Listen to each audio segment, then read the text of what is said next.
Olá, você está no Política Sem Mistério. Aqui são 5 mulheres, com 5 identidades completamente diferentes, mas todas com um único objetivo: levar a reflexão política, a educação política para a sua casa, para o seu lar. Então, sejam todos e todas muito bem-vindos nesse espaço que a gente trabalha para politizar você, sua família, sua comunidade, seus amigos.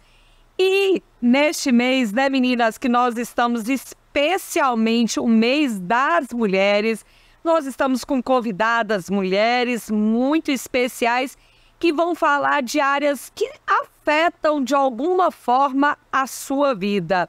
E a gente quer falar de mulheres que querem voltar ou querem ingressar no mercado de trabalho. Então eu tenho uma convidada aqui muito interessante, muito especial. Eu vou conversar com a nossa professora Leci Inês.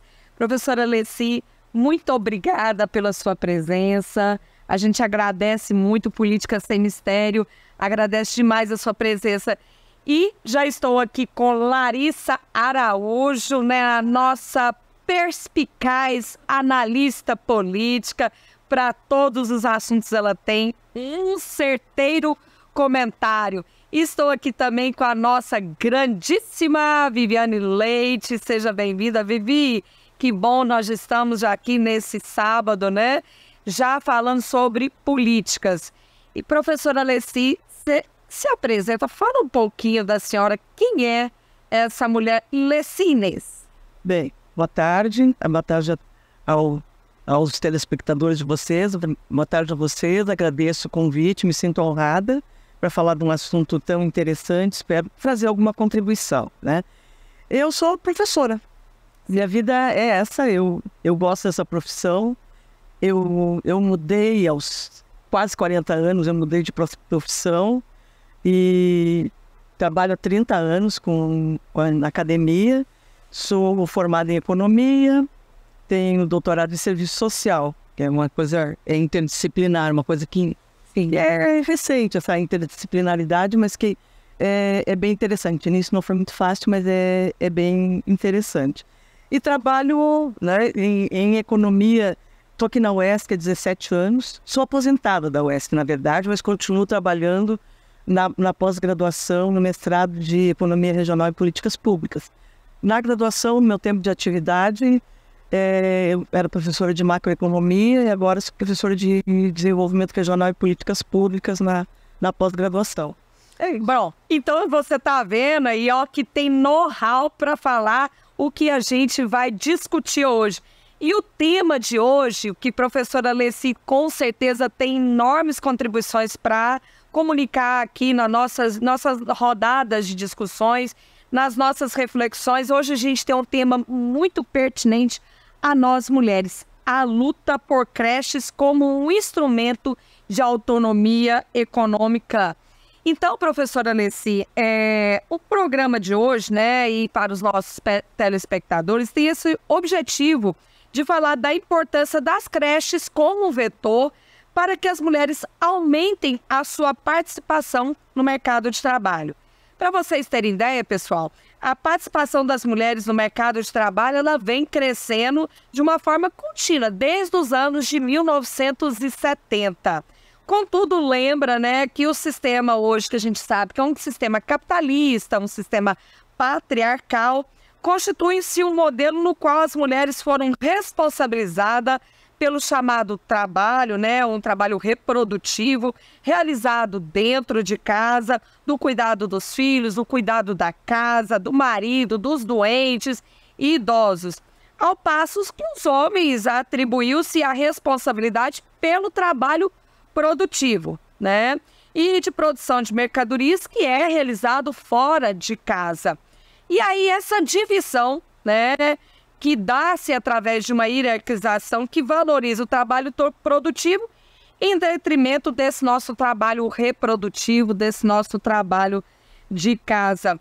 Professora Leci, a gente precisa conseguir compatibilizar essas tarefas. E compatibilizar essas tarefas significa ter uma política pública para que nós, mulheres, nós consigamos aí essa compatibilização de ter que é algo que é inerente de nós, mulheres, a reprodução, mas, por outro lado, também isso nos coloca numa situação de vulnerabilidade porque perdemos a nossa autonomia econômica. E isso nos coloca frágeis e suscetíveis de vários tipos de violência. Como a senhora, como pesquisadora, professora nessa área, vê essa necessidade de termos essas políticas que nos permita compatibilizar a tarefa? Afinal de contas, nós não queremos deixar de reproduzir. Nós amamos, somos muito felizes com essa possibilidade de gerar vida. Sim. Olha, essa compatibilização, dá para se dizer até, né, de uma forma alargada, que é um direito constitucional. Né? Nós temos lá o artigo 5 da Constituição, diz que nós todos somos iguais perante a lei. Temos direitos, né? Direito à saúde, direito à segurança, direito à igualdade, né? Então, está lá na Constituição. Se nós pararmos para pensar, o nosso assunto aqui é trabalho, é possibilidade de trabalhar de formas iguais. Então, nós somos 51%, nós mulheres somos 51% da população brasileira. Se nós vamos ver, até um pouquinho mais, se nós vamos ver a nossa participação no mercado de trabalho oficial, ela é de 52% das mulheres só fazem parte do mercado de trabalho, né? Enquanto os homens são 71%. Tem os quebradinhos aí no meio. São bem menores no mercado de trabalho. Bem menores no mercado de trabalho.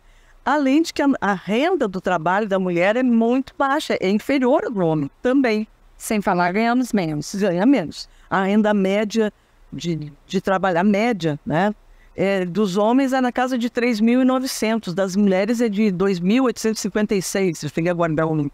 Então, nós recebemos 78% daquilo que os homens recebem, isso em média geral, sem falar que existem situações diferentes, na maioria das vezes, homens e mulheres, principalmente na iniciativa privada, elas recebem menos do que os homens para executar as mesmas tarefas. Então, na verdade, nós estamos em um longo caminho pela frente. Né? Isso aí que as mulheres têm ganho espaço no mercado de trabalho, mas isso é uma coisa muito lenta e ela vai aos solavancos, ela vai e volta de acordo com as vontades políticas, com os governos que estão no poder. Então nós temos um longo caminho pela frente. Recentemente, eu não tenho dado aqui nem a fonte, mas eu vi uma pesquisa que essa diferença salarial, como a senhora bem disse, ela teve uma diminuição e voltou a aumentar. Larissa, a gente precisa de equipamentos, né, para que essas mulheres saiam para trabalhar. E um dos equipamentos são as creches. E sem as creches, muitas mulheres não conseguem pagar uma creche ou não tem um parente para deixar essa criança, ou, às vezes, o curto salário que ela ganha torna inviável o pagamento de uma pessoa para tomar conta daquela criança. E isso é necessário que o poder público forneça, que é um dever, não é isso? Exatamente. A professora Alicia, assim, ela descreveu perfeitamente o cenário, né, da mulher nessas condições de tentar se manter no mercado de trabalho para poder se manter ativa na sociedade, né, como um braço de instrumento também de gerar economia, porque a mulher também faz parte desse cenário, né, econômico nesse sentido. E aí a gente puxa um ponto muito interessante, que é a fala dela, né? Somos a maioria na sociedade.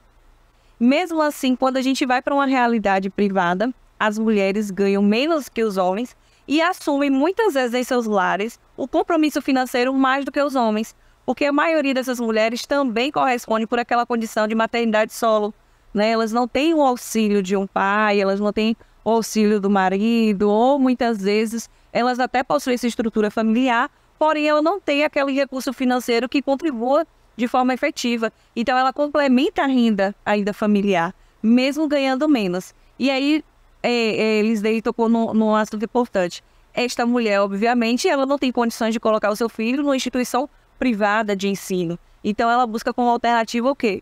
O ensino público. E aí a gente espera que esse ensino público, né, falando da educação básica, a creche, ela, além de existir, ela exista num padrão de qualidade que permita a essa mulher a segurança de ter o seu filho naquele ambiente escolar, para que futuramente também melhore a condição natural daquela estrutura familiar que vive ali. Porque se você não tem um ensino também de qualidade, aquilo ali vai repercutir no futuro da mesma forma. Em cadeia, né? A gente vê que isso acontece em cadeia. Então, tudo que passa a existir como instrumento público precisa existir no nível de qualidade, né? No nível que seja favorável para essas mulheres se sentir seguras em deixar os seus filhos. E o que a gente percebe, Nisdei, é que muitas vezes essa estrutura já começa defasada. A questão dos horários, a questão da quantidade de vagas, né, que são limitadas, é importante a gente falar isso. A quantidade de vagas que são disponibilizadas. Muitas ficam na fila de espera, né, Vivi? Exatamente. Atualmente tem até uma pesquisa que foi incorporada ao IBGE, que é sobre as horas semanais que são gastas, que foi realizada até pelo PNAD. As mulheres, elas trabalham em cerca de 22 horas semanais a mais, enquanto os homens são 13 horas semanais. Então, assim, preocupada com o quê? Com afazeres domésticos e tarefas do cuidado. Então, a mulher, ela é sempre colocada nesse lado. E esse tempo que ela gasta a mais é um tempo que ela poderia estar investindo no profissional dela, gerando a renda dela. Então, assim, a cada dia a gente percebe o quanto a mulher ela é colocada nesse setor de sempre ficar na rede em casa, tarefas de cuidado, com os filhos, e não podendo progredir assim. Professora Alessi falou muito bem da questão salarial, né? Muitos pesquisadores, professora, fala que nós mulheres somos uma mão de obra cara. E quando se passa por uma entrevista de RH, uma das primeiras perguntas que muitos se fazem para as mulheres: você é casada?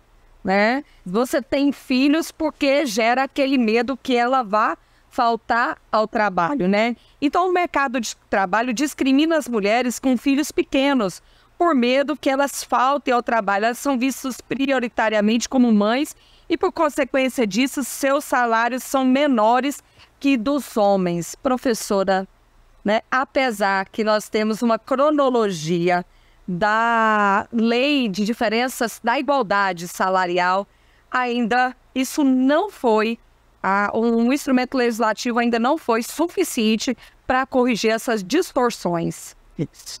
Bom, nós tivemos agora, na semana, no dia 8, agora, foi a semana passada, né? Foi sancionada a lei, né, pelo presidente da República, de igualdade salarial entre homens e mulheres. Isso para valer para as empresas, para o setor privado. Porque no serviço público a gente já tem essa igualdade. Sim, O problema que gera desigualdade salarial aí são os acessos aos cargos superiores, às gerências, nesse ponto. Mas, para as mesmas tarefas, já se tem o mesmo salário. No caso da iniciativa privada, a gente não tinha isso. Para ter, vão ter que monitorar a aplicação dessa lei, né? E no caso das mulheres, o argumento, né, de que a mulher é cara porque ela falta, porque ela tem um filho, né? Isso, na verdade, é um argumento tosco, né, em termos econômicos e políticos até, porque, na verdade, a maternidade que faz com que a mulher falte ao trabalho, ou por licença, ou para atender um filho, a maternidade ela tem um papel político e econômico importante, porque, na verdade, a mulher, o que ela está fazendo? Ela está gerando mão de obra. Não vai haver renovação de mão de obra se ela não gerar vida. Então, qualquer um de nós que está aqui, o Rafael que está lá gerando as coisas, ele está aqui porque ele foi gerado por uma mulher, porque ele foi cuidado por uma mulher, foi tratado, foi alimentado, foi vestido, foi cuidado na doença por uma mulher. Mas esse é um pensamento, né? Um pensamento privado. Esse trabalho da mulher é um trabalho invisível que fica ali dentro de casa, sem essa visibilidade, sem essa valorização. E muitas vezes o que é problemático é que ele é transferido para o público também. Muitas vezes o serviço público. Eu não sei se vocês viram, foi esse mês ainda, uma fala do governador de São Paulo. Ele é transferido para o público. Deixa eu explicar o que eu estou afirmando. Aqueles trabalhos, aquelas tarefas que são geradas, cujos funcionários públicos são majoritariamente mulheres, tendem a ter salários mais baixos.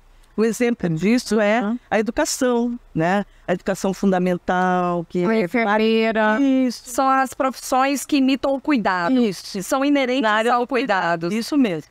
Então, ele estava num evento qualquer que tinha a ver com a educação, eu já não me lembro mais o que era em si o evento. Um programa que ele estava lançando, e quando ele se dirigiu aos professores, ele disse, elas não ganham tanto assim, mas elas ganham muito amor. Amor não paga conta, é muito bom, né? Aquela se sentir amada, mas não paga conta, não paga luz, não paga água, não paga boleto, como se fala, né? Não paga sequer uma fatura do cartão de crédito. Não paga o tributo estadual. Sim. Se os professores, as professoras, as enfermeiras quiserem pagar o imposto sobre circulação de mercadoria do seu consumo com amor, ele próprio, governador, não vai aceitar, né? Então, nós não... E o imposto sobre consumo em São Paulo é de 18%. Se aceitasse amor no lugar, as mulheres teriam um acréscimo de 18% da capacidade de consumo. Eu pego 2 pontos importantes que a professora disse aqui, né? Lari está aqui encantada com o que a professora está dizendo, e eu também sou, Lari. Eu acho que dá para destacar quando ela diz que a gente somos geradoras de mão de obra. E é um trabalho invisibilizado para criar uma nova mão de obra, e que nós queremos mão de obra de qualidade, porque nós queremos educar nossos filhos com a melhor educação, né, para que eles sejam um profissional aí, né, um profissional com ética, com moral. Isso tudo tem que ter dedicação, isso tem tempo, isso tem que ter trabalho. Isso tudo é um trabalho invisibilizado, né? Não remunerado. E ainda por cima não remunerado. Além disso, a gente vê que por conta disso, olha que incoerência, né, professora? Por conta disso, um trabalho invisibilizado, um trabalho que é primordial para a sociedade, pelo fato de ser um trabalho gratuito, em casa, no ambiente privado, ele, quando vai para a rua, as pessoas nos olham nesse perfil e aí nos consideram uma mão de obra desqualificada, porque somos não pagas pelo um trabalho primordial, e quando chega lá, aquele que sempre trabalhou na rua, que foi considerado o ser produtivo, que o homem tem um salário melhor, e nós, além de termos um salário menor, desqualificadas, ainda por cima, né, temos dificuldades de ingressar nesse mercado de trabalho, porque somos preteridas simplesmente por sermos mulheres. E mães. E mães, né? Mães, exatamente. Pegando só a fala inicial da professora, né, quando ela falava sobre a questão da maternidade, dessa importância como você gerar.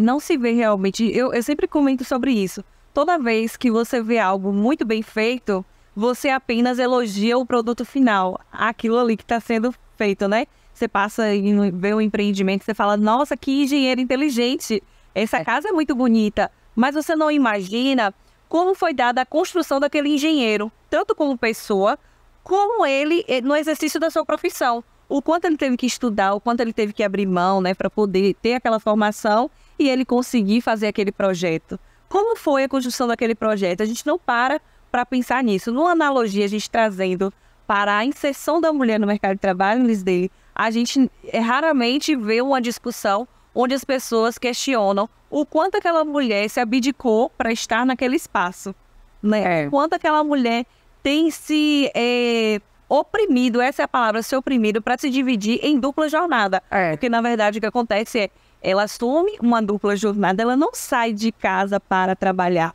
Ela continua trabalhando em casa e assume o exercício profissional também na sociedade, ganhando menos até, inclusive. Na verdade, a gente não quer abrir mão dessa tarefa de cuidar dos nossos filhos, né? Ninguém quer abrir mão de gerar uma vida, ninguém quer abrir mão de cuidar da sua família. A gente quer instrumentos que possam nos auxiliar em momentos que são primordiais quando estamos indo para o mercado de trabalho ou retornando, né, vir para o mercado de trabalho. Quando a gente fala na nossa realidade mesmo, a gente percebe que nem todo mundo tem um marido, que ele vai dizer, eu tenho que trabalhar, tchau, deu meu horário, uma sogra para ficar com o filho, não tem vizinhos. E assim, trazendo para o contexto hoje, eu percebo, por exemplo, teve uma mulher que ela chegou com uma mochilinha e uma criança. E ela perguntou, onde é que fica o RH aqui? Na nossa empresa, né? Aí a gente falou, ela falou, é porque eu vim para entrevista de emprego, e ela segurando a criança na mão. E assim, no momento, só me veio a reflexão, o quanto foi para ela renunciar tudo, ela procurar bater em todas as portas, ela não encontrar nenhum e pegar aquela criança e levar. Então assim, o que acontece em muitas realidades, não é nem chegar a esse ponto dessa mulher pegar essa criança e ir lá e fazer entrevista. Acontece de ela deixar essa criança, deixar e se acomodar naquele lugar. Porque para ela é muito difícil ela levantar e ir sozinha. E enfrentar todas as barreiras. Porque com certeza quando ela chegou no RH, as pessoas começaram a olhar estranho. Porque é estranho, é diferente. A sociedade não está preparada para isso. E assim, Vivi, a professora Alice, ela falou uma coisa interessantíssima também, né, na primeira fala dela. O quanto a gente ainda está atrás desse processo que, você vê, a gente está numa sociedade tão evoluída a nível de relações humanas, mas quando coloca a mulher em qualquer contexto social, estamos ainda muito para trás, realmente, porque, olha só, a gente ainda está se discutindo, como ela falou, né? As mulheres estão inseridas no mercado de trabalho hoje? Estão, ok. Mas em quais condições? Em condições, às vezes, constrangedoras, porque como eu tenho propriedade para falar nessa área de entrevistas, de recrutamento, porque eu já participei de processos assim, né? Tanto como entrevistada como entrevistadora. E assim, não existe um padrão de entrevistas. Para o homem, são poucas perguntas sucintas, e para a mulher, é como se fosse um dossiê da vida dela, né? Como o Liz descreveu. Se você é mãe, quantos filhos você tem, com quem ficaria seus filhos quando eles adoecem, não é? E seu esposo trabalha com o quê? Né? E aí vem aquela questão do julgamento, como você falou, né? A mulher que ela tem filhos, ela é vista de uma forma daquela que não tem filhos. E assim com o homem a mesma coisa. E num processo de corte de empresa, professora, as mulheres, elas são as primeiras a serem cogitadas no corte. Sim. E se elas têm filhos, essas aí passam à frente de outras também. Então, assim, a gente ainda está muito para trás realmente nessas discussões. É como ela falou, né? Talvez a gente ainda precise realmente do reforço das leis mesmo, né? Para que dê essas condições para que a gente tenha esse espaço lá. Ali falando de lei, né? Já passo para o Sevi. Falando de lei, foi sancionada recentemente, né, a lei da igualdade salarial, e a gente foi discutido até isso, porque a lei da igualdade salarial, ela está na nossa legislação, né, professora, desde 1943, com a própria CLT, né, que fala mesma função, mesmo cargo, que seja feito um pagamento idêntico para homens e mulheres. Bem, a Constituição de 1988, que a senhora bem lembrou aqui no artigo 5º, inciso 1º, fala da igualdade em direitos e obrigações. Mas, na iniciativa privada, repetindo o que a senhora disse, não pegou ainda, né? Por todos esses motivos aqui, Lari, que já trabalhou em área de recrutamento, né, nós somos preteridas pelas nossas condições de gênero. Somos e essa questão de sermos preteridas e de ter essa carga maior de responsabilidade em casa e ao sair para a rua para trabalhar, nós não deixamos de fazer o trabalho de casa, na maioria das vezes, né? E então isso empurra muitas mulheres para a informalidade. E é muito difícil. As regras das empresas, elas são inflexíveis, né? Então, as cargas horárias são pesadas, não existe uma flexibilidade. Acaba que o contingente de mulheres na informalidade é muito maior do que o dos homens. É perceptível isso, né, Lari? É o que a professora Leci está falando, que o fato de não termos cargas horárias flexíveis, que comporte a condição de ser mulher e de ser uma pessoa que é inerente ao cuidado, né? A gente não tem como negociar uma carga horária, aí elas não, eu vou ficar em casa, eu vou fazer um cupcake, né? Eu vou fazer um geladinho, vou costurar, vou fazer um artesanato, que daqui de casa eu consigo conciliar a maternidade. É isso, né, Lari? esse é um período em que a criança é pequena, ou que tem um pai ou uma mãe que precisa de um atendimento especial, uma pessoa que tem uma deficiência, todos esses cuidados estão embutidos nisso aí. Só que esse tempo que é pequeno, até a criança ter uma determinada autonomia, ela poder, né, ficar um pouco, dar uma maior liberdade, um tempo maior para a mãe, é um tempo que é importante na formação, ela perde espaço, o retorno é muito difícil, né? Então, esse é também uma das questões que faz que as mulheres elas se afastem, depois quando elas voltam para cargos e funções de menor salário, elas não avancem na carreira, quando chega lá no fim, mesmo sendo funcionárias públicas, elas não têm tempo de acessar aqueles cargos mais elevados, faz com que a média salarial baixe muito. Além disso, né, Lari, eu vou passar a palavra para você, né, Vi, você queria falar. Além disso, além dela ter essa dificuldade de retorno para o trabalho, ela perdeu o time com o mercado. E aí ela precisa também passar por uma requalificação profissional para poder ser inserida novamente nesse mercado de trabalho. Requalificação, muitas vezes, que não chega a ela, né? Temos o site do Sebrae, muitas mulheres não conseguem nem acesso, porque não tem dispositivos informáticos que dê ali uma aula online, né? Hoje a gente tem muito curso, mas tem dificuldade, Vi? A palavra é isso, é recomeçar, requalificar. E é exatamente isso que as mulheres elas acabam se perdendo e ficando para trás por conta disso. E assim, eu lembrei muito da questão da pandemia. Se você perceber, os maiores cortes foram das mulheres. E se você perceber mais ainda, o número de mulheres empreendedoras foi aumentado. Então, assim, a oportunidade de encontrar no empreendedorismo essa visão de posso cuidar do meu filho e posso fazer tudo ao mesmo tempo, foi colocada como uma mulher nesse papel. E a gente passa por uma perspectiva de que, por exemplo, fazer hora extra.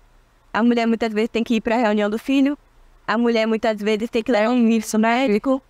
E para o marido, amor, vou chegar mais tarde um pouquinho, tá certo? Ou então só uma mensagem. É mais fácil. A mulher, ela é colocada nessa posição de encontrar dificuldades, de encontrar obstáculos, porque na cabeça dela sempre tem um cronograma. É chegar em casa, dar banho, pegar na casa da avó, porque a avó vai ter que sair. Então é sempre nessa, é como se fosse uma gambiarra, como a gente chama. Sabe o que eu percebo também, Vivi? A professora pode falar até com mais propriedade a respeito disso. Eu tenho uma visão de que a nível Brasil, sim, enquanto os governantes não assumirem um papel sério em relação a políticas públicas para mulheres, porque somos maioria em diversos contextos, enquanto os governantes não assumirem essa responsabilidade da aplicabilidade de políticas públicas efetivas diretamente para mulheres em diversos contextos, a gente vai continuar caminhando em círculos, tanto na economia, quanto na educação, quanto na saúde, quanto em outras estruturas da sociedade. Por quê? A gente falou aqui, olha só o que a gente comentou só nessa segunda rodada de conversa. Aquela mulher que ela está lá trabalhando no setor privado, ganhando menos até que o homem, assumindo a responsabilidade financeira muitas vezes maior do que o do seu próprio companheiro, né? Porque às vezes ele também pode estar numa condição informal de trabalho e ela, mesmo assim, ainda mantém a renda como aquele complemento maior, né, na renda. E aí ela vê a questão do cuidado do filho na escola. Se o governo ele não proporciona uma ferramenta de qualidade, a mulher se sente segura. Para mim não está valendo a pena. Eu vou sair deste emprego porque na escola, na creche onde meu filho estuda, a merenda não é de qualidade quando tem. Então, meu filho não está se alimentando corretamente, né? Os professores eles não estão sendo valorizados da forma como deveriam e apresentam um excesso de carga horária de trabalho. E aquilo reflete no cansaço, na produtividade do professor. Aí a mãe fala, nossa, não está sendo proveitoso, né? Deixa de ser uma ferramenta que auxilia. E aí ela tira a criança e ela não cai no ciclo do empreendedorismo que geraria uma renda para ela e fomentaria a economia local. Não, ela cai na informalidade, como a professora falou, né? Aquela informalidade dá para ela, a professora, apenas aquela renda de subsistência. Não consegue fazer com que a mulher se torne independente financeiramente. Porque, como o Gisele falou, ela consegue produzir o cupcake dela que permite apenas ela ter uma renda para comprar um sapato para o filho, uma roupa para o filho, para que ele tenha um mínimo. Mas aquilo ali não coloca ela numa condição profissional na sociedade, não consegue inserir. E aí a gente não tem políticas públicas de empreendedorismo para a mulher. Então, assim, é um ciclo que vocês percebem? Que o que Lari está falando é extremamente importante, porque se não houver instrumentos públicos que dê essa possibilidade, esse reforço para que a mulher consiga se entrar novamente no mercado de trabalho, entrar ou renovar, ou reintegrar ao mercado de trabalho, ela vai se manter no ciclo da pobreza e a sua descendência nesse ciclo da pobreza. Por quê? Ela não vai conseguir melhorar a sua condição econômica, não vai melhorar a sua autonomia econômica, que deixa fragilizada em várias situações. E vamos dizer, essa dinastia, né, vai perpassando para os filhos, que também vão ter péssimas condições aí na educação, péssimas condições no seu processo de desenvolvimento. Então, eu sempre digo, Lari, você tem toda a razão. Uma cidade que investe em creches, que o dever público cumpre com a sua obrigação, que está previsto na Constituição, hoje nos direitos sociais, que toda família tem direito a uma creche, você não está investindo apenas numa mulher, você está investindo na cidade, você está investindo numa sociedade, né? Você está investindo em todas as áreas que envolvam pessoas, porque as mulheres fazem esse trabalho de cuidado, né? E há tanto, professora, que a lei da igualdade salarial nunca foi obedecida corretamente, não conseguiu distorcer, né, corrigir essa distorção de diferença salarial. E hoje a lei, após ser sancionada, né, aqui a gente traz essa informação, a lei 14.611, a lei, né, dela prever, dela confirmar, dela reiterar a igualdade salarial em mesmas funções e mesmo cargo para homens e mulheres, ela prevê multa, né? Ela prevê multa para as empresas, acho que eu só acredito são mais 100 funcionários, para aqueles que não estiver cumprindo. E essas empresas hoje têm que entregar um relatório informando cargos e funções e os critérios por que paga X e por que paga Y para homens e mulheres. Rafinha, o papo tá bom, mas eu tô querendo saber a resenha da cidade com Léo Lira. Dá para você soltar para ver onde Léo Lira andou essa semana?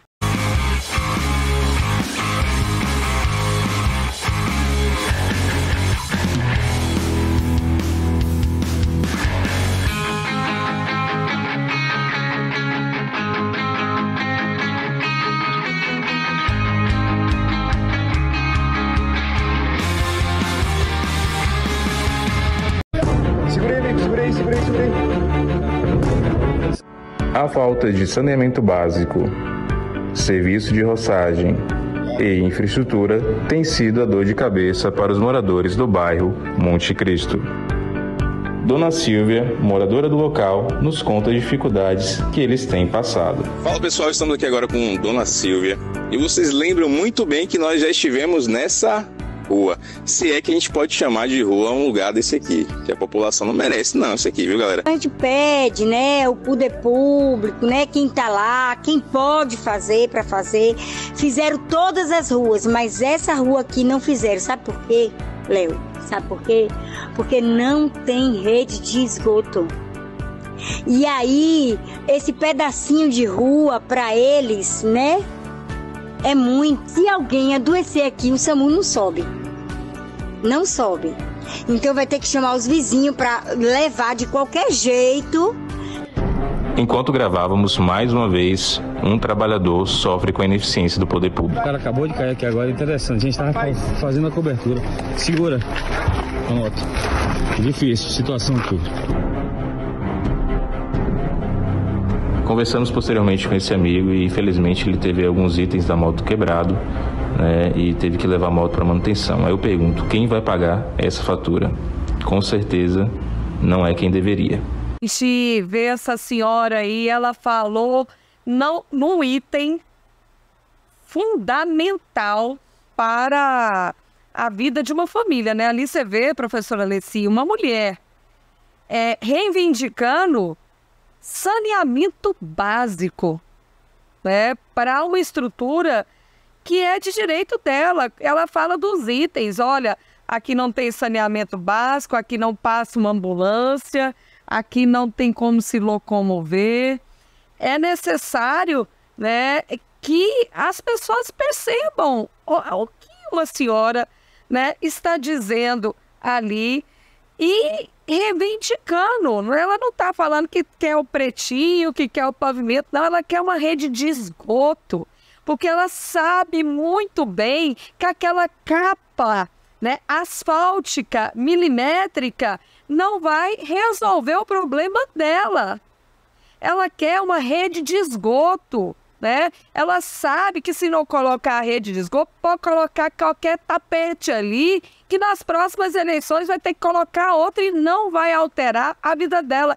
E ela sabe muito bem a diferença que sair uma rede de esgoto pelo canal adequado significa limpeza, saúde, significa emprego, significa geração de renda. Como que uma mulher vai investir num empreendimento, né, numa rua como aquela, né, professora? Isso.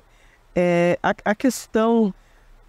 Bom, isso aí, a fala dessa senhora deixa bem clara esse papel que a mulher tem na economia do cuidado, né? Ela sabe que uma rede de esgoto reflete em saúde, reflete em acesso ao equipamento de saúde, porque ela está acostumada a ver isso, ela está acostumada a ver, né?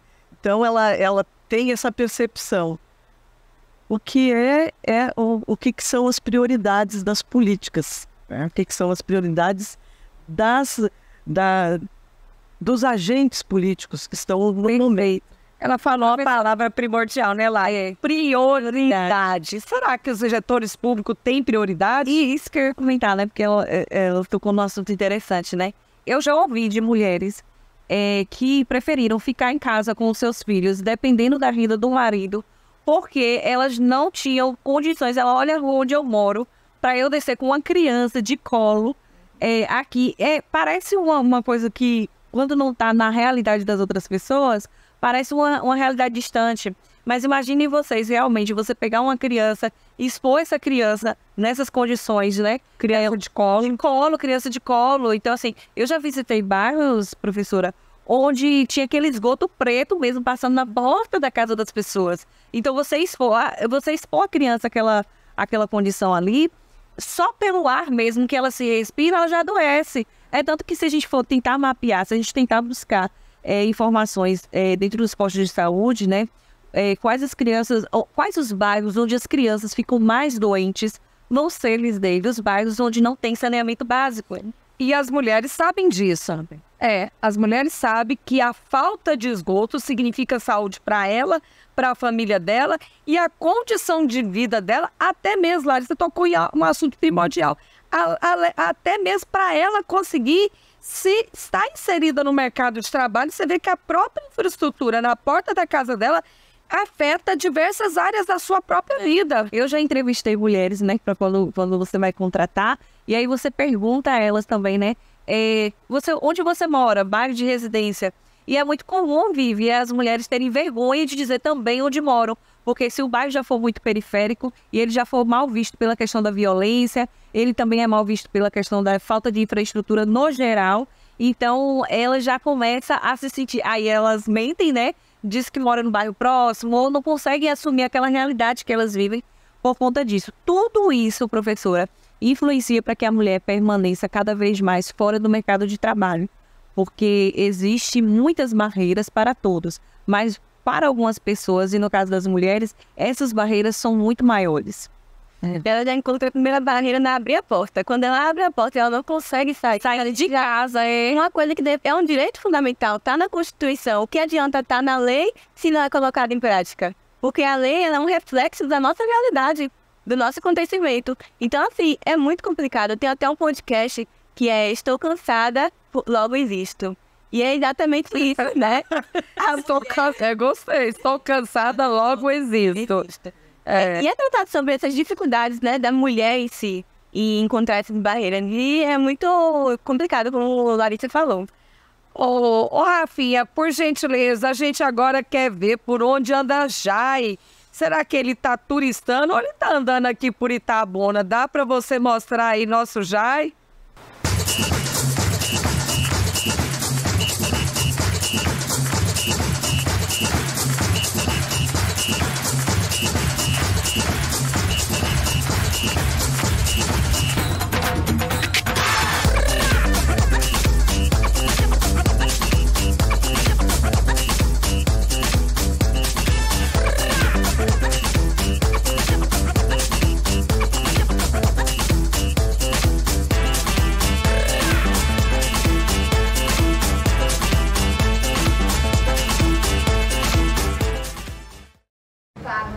Olá, Política Sem Mistério. Estamos hoje aqui, 8 de março, Dia Internacional da Mulher, em mais um evento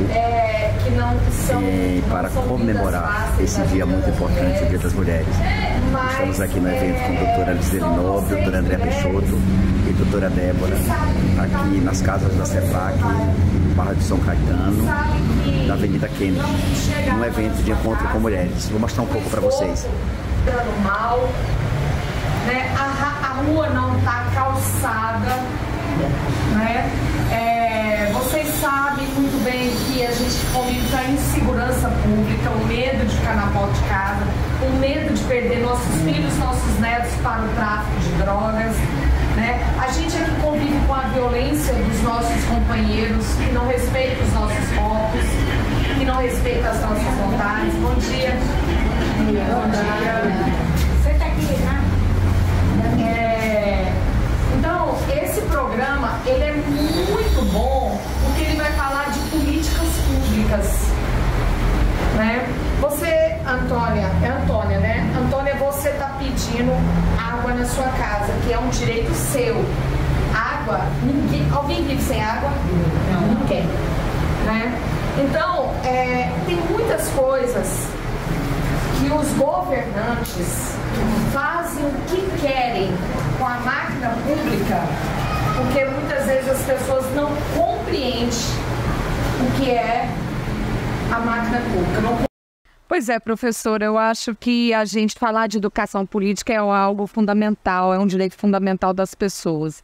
Que para haver reivindicação como daquela mulher e aquela que estava do meu lado reivindicando sobre a água em sua casa, a outra reivindicando sobre esgoto. E a gente começa um programa falando como creche, tudo afetando ao ser feminino no cuidado. Essa questão da economia do cuidado, né, que envolve tudo que tem a ver com a pessoa que tá prestando esse serviço, cuidando do bem-estar do outro, né? Então, e essas políticas que muitas dessas que nós falamos aqui, elas são consideradas políticas sociais. A rigor, todas as políticas são políticas sociais, né? Toda política pública né? Ocorre que a política social, principalmente, ela não é autônoma. Ela não ocorre, ela não é formulada de maneira independente da política macroeconômica como um todo, né? E a política macroeconômica e toda a organização da sociedade, ela tem a ver com o modo de acumulação de riqueza. Bom, eu não sei se eu posso me alongar um pouquinho. Pode. Então, tentando sintetizar assim, a questão, vou pegar as políticas sociais e o modo de acumulação, que é como é que o capital e a sociedade se organiza, né, para juntar o capital e o trabalho para a produção e geração de riqueza. Esse regime de acumulação, até um tempo atrás, e que a gente é acostumado a ver, e que fala nas políticas do primeiro mundo e do estado de bem-estar social, era de um tempo, fazendo como se fosse uma coisa não tão antiga assim, em que a geração de riqueza e a acumulação se dava no âmbito da produção. Produzir bens e serviços era o que gerava, era o que fazia lá o capital. Então, na época, os grandes milionários, os grandes pessoas que eram consideradas autoridades pelo dinheiro eram os industriais, eram as famílias industriais. Isso depois da década de 70 e no correr da década de 80, foi se alterando. Primeiro houve o processo de concentração de riqueza, as empresas ficando cada vez maiores, depois jogando suas ações na bolsa. E a geração de riqueza hoje se dá no plano financeiro. É a financiarização da economia. Então, a geração de riqueza, ela está nesse plano.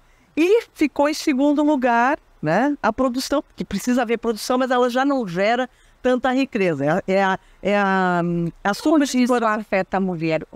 Da economia e financiarização. Eu quero entender isso. Então, no momento em que nós tínhamos, né, o regime de acumulação fordista, era a produção de massa, precisava de muita mão de obra, muito emprego. O que acontece? Se construiu um estado de bem-estar social que atendesse necessidades, que desse escola gratuita, saúde gratuita, para as pessoas também ficarem com o seu dinheiro e gastar e comprar esses produtos que eram baratos, né?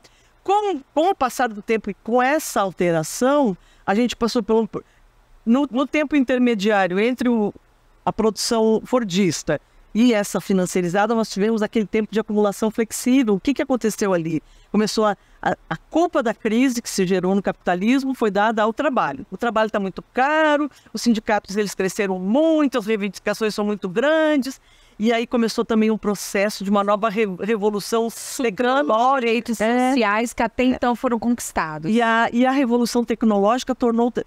Toda vez que há um progresso técnico, ele é poupador de trabalho. Então, você precisa menos trabalho para produzir aquela quantidade de coisas. Então, entrou aí as legislações trabalhistas, elas começaram a ser flexibilizadas, se retirar direitos, né? Nos países centrais, primeiro, nós passamos por isso aqui anos atrás.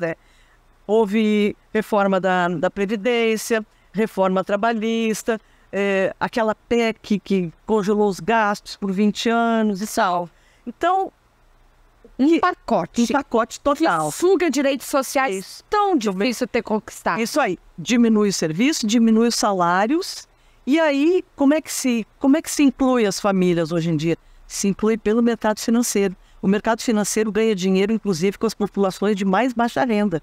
Eu não sei se vocês lembram, e se vocês ficaram atentas, que durante a pandemia, mesmo com aquele auxílio emergencial, ou então esses benefícios que são financeiros, eles se oferecem empréstimos para as pessoas. Então, o acesso ao bem público ele não se dá pelo acesso ao serviço público, à educação pública, à saúde pública, se dá por fornecer uma transferência de renda para que a pessoa vá lá e compre no mercado. Eu me lembro disso, professora Alessi, que estava se dando, fornecendo o benefício em virtude da pandemia e queriam que as pessoas fizessem empréstimos em cima de um benefício. Você lembra disso, Lari? É isso. A financiarização do benefício. Isso. Então, a nossa vida ficou financiarizada. Ficou. Então, cartão, imóvel, escola, tudo se financia. É a economia financiarizada. Isso bateu direto nas mulheres? Bateu direto nas mulheres porque elas é que cuidam da vida na casa.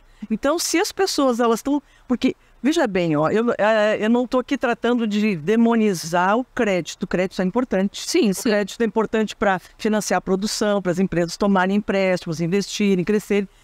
Até para as famílias, para ela conquistar bem uma casa, um carro. Dificilmente, poucas famílias conseguem comprar à vista, então elas recorrem ao crédito. Isso é importante. Agora, quando a gente passou a diminuir o fornecimento, eu digo a sociedade como um todo. Eu vou ter que tomar uma aguinha.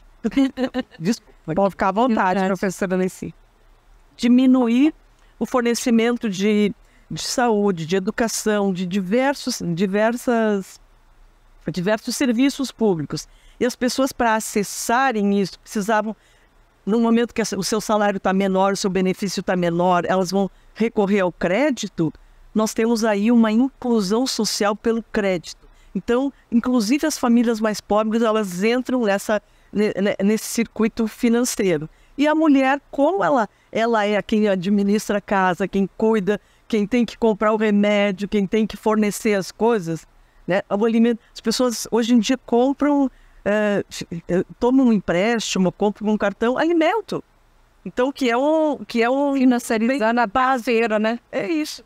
Então, é nesse ponto que entra na vida da mulher. Outra coisa, como isso é uma... Eu não estou querendo aqui, dizer assim, colocar uma nuvem, né? Pesada em cima nem do crédito e nem da luta por melhoria, né? O que eu estou querendo dizer é que esse tipo de serviço como creche, ele vai entrar, né, naquele sistema antigo de fornecer... Antigo não. O sistema que nós tínhamos antes de fornecer o serviço. Entra no mesmo patamar de que eu fornecer saúde, do que fornecer educação pública, do que fornecer uma creche para que a mulher possa trabalhar. Então, isso cada vez mais é combatido por alguma vertente política. Algumas vertentes defendem que o serviço público tem que ser enxugado, que o Estado tem que ser bem pequenininho, que, né, só garantir o direito à propriedade, garantir a segurança, que a sociedade se resolve. Aquela mão invisível resolve tudo. Essa mão invisível, ela virou agora. Atualmente, os recursos, nós temos uma inversão aí. A gente está drenando do mais pobre para o mais rico ficar cada vez mais rico. Né? Então, essa drenagem ela é muito perversa, é muito cruel, né? É uma verdadeira aula, né? Esse Política Sem Mistério. Olha, gente, a gente já está chegando ao fim aqui. Eu quero passar as considerações finais rapidinho, porque Rafinha já botou a tela ali azul, é sinal que o Política Sem Mistério está encerrando. Eu gostei muito, professora Alessi, de ter recebido. Eu tenho certeza que esse programa hoje pode ser indicado para os nossos alunos. Eu também sou professora no curso de Direito.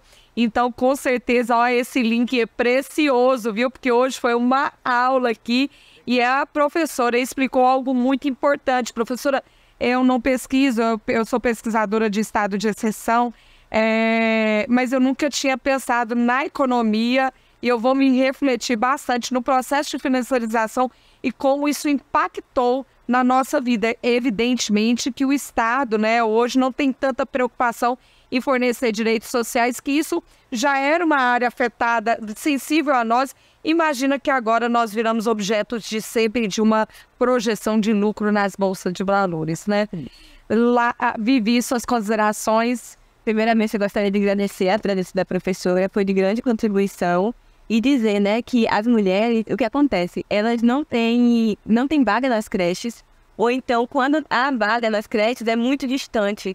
Ou então, quando não há essa questão da distância, há também que não há simplesmente creches. E aí a mulher, ela procura o quê? Uma escola. E aí ela faz esse pagamento. E quando ela faz esse pagamento, vê o quê? O transporte, a alimentação. E quando ela se vê, ela está no caso que ela está trabalhando só para manter esse filho na escola. E aí acaba que ela, o que acontece? Ela trabalha para sobreviver e deixa de viver. Que é o que muitas mulheres têm feito.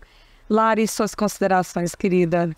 Olha, primeiramente, agradecer a presença da professora, que hoje abrilhantou o programa de forma, assim, esplendorosa, falando mesmo sobre políticas públicas para mulheres em diversos contextos, a gente percebeu na fala dela. E aos nossos telespectadores, muito obrigada pela audiência. E eu queria dizer que não podemos aceitar o mínimo que nos é oferecido como migalhas.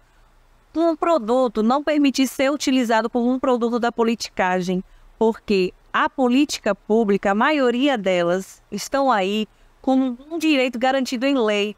Tudo que os governantes, em qualquer esfera, precisa fazer é aplicar as leis. Só isso, nada mais. Independente de questões partidárias, a gente precisa entender que tudo que é nos oferecido como instrumento público tem que ser de qualidade. Exatamente, não o mínimo, né? O máximo e com qualidade. Professora, muito obrigada e suas considerações finais. Eu que agradeço a oportunidade de ter essa conversa, né? Nós levamos esses assuntos em sala de aula, muitas vezes ficam restritos ali, mas é importante que isso vá, né? Que se expanda esse papel de extensão que a universidade tem, né? Ensino, pesquisa, extensão, nós ficamos pesquisando, ficamos publicando, as coisas ficam circulando no meio acadêmico e é importante que seja aberto, né? Que nos dê essa possibilidade de a gente trazer alguma coisa para fora, até para retribuir aqui que a gente recebe da população. Eu que agradeço. Olha, a gente agradece a professora Leci Inês, professora aposentada na UESC, mas ainda na ativa, na pós-graduação, aí no mestrado, doutorado, né, nas orientações, nas aulas. A gente também agradece você que esteve aqui no Política Sem Mistério, esse mês mais especial, só com assuntos que mexem com a vida das mulheres. Hoje nós falamos das creches, mas nós falamos de direitos das mulheres em várias áreas, na vida privada, na vida pública. Então a gente agradece imensamente, professora Leci. Um beijo, fiquem com Deus e até o próximo sábado aqui no Política Sem Mistério, com uma nova política que com certeza trará reflexões importantíssimas para que você vivencie e alcance os direitos que, como bem Larissa disse, não seja mínimo, sejam máximo e com qualidade. Muito obrigada, fiquem com Deus e tchau, tchau.